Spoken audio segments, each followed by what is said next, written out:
Bonjour à tous et bienvenue sur notre chaîne YouTube. Aujourd'hui, nous allons aborder un sujet fascinant, la guerre en Laponie et la lutte acharnée entre l'Union soviétique et la Finlande pour les terres du Nord. Cette partie méconnue de l'histoire est remplie de rebondissements, de stratégies militaires audacieuses et de drames humains. Restez avec nous jusqu'à la fin de la vidéo pour découvrir les détails captivants de cette guerre oubliée. N'oubliez pas de vous abonner à notre chaîne, de liker cette vidéo et de laisser vos commentaires. Maintenant, plongeons dans l'histoire de la guerre en Laponie. La guerre en Laponie, la lutte soviéto-finlandaise pour les terres du Nord partie 1, les tensions préexistantes alors que la Seconde Guerre mondiale faisait rage en Europe, la région de Laponie, située dans le nord de la Scandinavie, est devenue le théâtre d'un conflit féroce entre les forces soviétiques et finlandaises. Cette lutte pour le contrôle des terres du Nord ne s'est pas déroulée dans un vide politique, mais a été alimentée par des tensions préexistantes entre ces deux nations. Depuis leur indépendance de la Russie en 1917, les Finlandais ont cherché à affirmer leur souveraineté et leur identité nationale.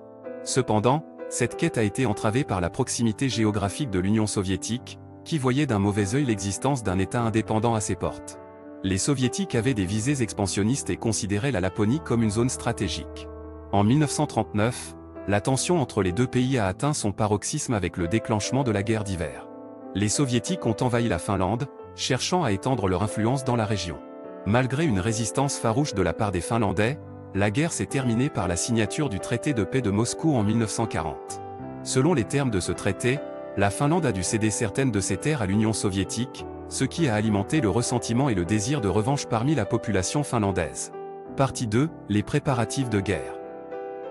Au cours des années qui ont suivi la guerre d'hiver, la Finlande a entrepris des préparatifs militaires en vue d'une éventuelle confrontation avec l'Union soviétique. Le gouvernement finlandais a renforcé son armée et amélioré ses défenses le long de la frontière nord. Ces mesures étaient destinées à dissuader toute agression soviétique et à protéger les terres du nord de la Laponie, riches en ressources naturelles et stratégiquement importantes. Cependant, malgré ces précautions, les Soviétiques étaient bien conscients de l'intention de la Finlande de se préparer à la guerre. Ils ont eux aussi renforcé leurs forces militaires le long de la frontière et mis en place une série de mesures destinées à s'assurer le contrôle de la Laponie. Les tensions entre les deux nations étaient palpables, et il était clair que la paix fragile qui existait entre elles ne pouvait durer éternellement. Partie 3, l'invasion soviétique et la guerre en Laponie. Le 25 juin 1941, les forces soviétiques ont lancé une invasion surprise de la Finlande, marquant le début de la guerre de continuation. Les Soviétiques étaient déterminés à écraser la Finlande et à s'emparer de la Laponie une fois pour toutes. Le conflit qui s'ensuivit fut féroce et brutal, avec les deux parties engagées dans une guerre de mouvement et une série d'attaques et de contre-attaques. Les conditions géographiques difficiles de la Laponie ont rendu la guerre encore plus complexe. Le terrain accidenté, les hivers rigoureux et les vastes forêts ont compliqué les opérations militaires, obligeant les troupes des deux camps à s'adapter constamment. Les Finlandais, familiers avec le climat et le terrain, ont utilisé ces éléments à leur avantage, infligeant des pertes considérables aux Soviétiques. Au fil des mois, la guerre en Laponie a connu des hauts et des bas pour les deux camps. Les batailles féroces ont fait rage le long de la frontière nord, avec des gains territoriaux fluctuants. Les pertes en vies humaines ont été énormes des deux côtés, chaque camp faisant preuve d'une détermination sans faille à protéger ses intérêts. Partie 4, l'impact sur la population locale. La guerre en Laponie n'a pas seulement été un conflit entre l'Union soviétique et la Finlande, mais a également eu un impact significatif sur la population locale. Les habitants de la Laponie, majoritairement des Samis, ont été pris au piège dans les affrontements, subissant des pertes humaines et des destructions considérables. Les populations civiles ont été contraintes de fuir leur foyer, laissant derrière elles leurs terres ancestrales. Les villages ont été réduits en cendres, les récoltes détruites et le bétail emporté par les combattants. La guerre a causé des souffrances incalculables aux populations locales, qui ont dû lutter pour leur survie dans des conditions extrêmement difficiles. La guerre en Laponie a également eu des conséquences sur la culture et le mode de vie des Samis.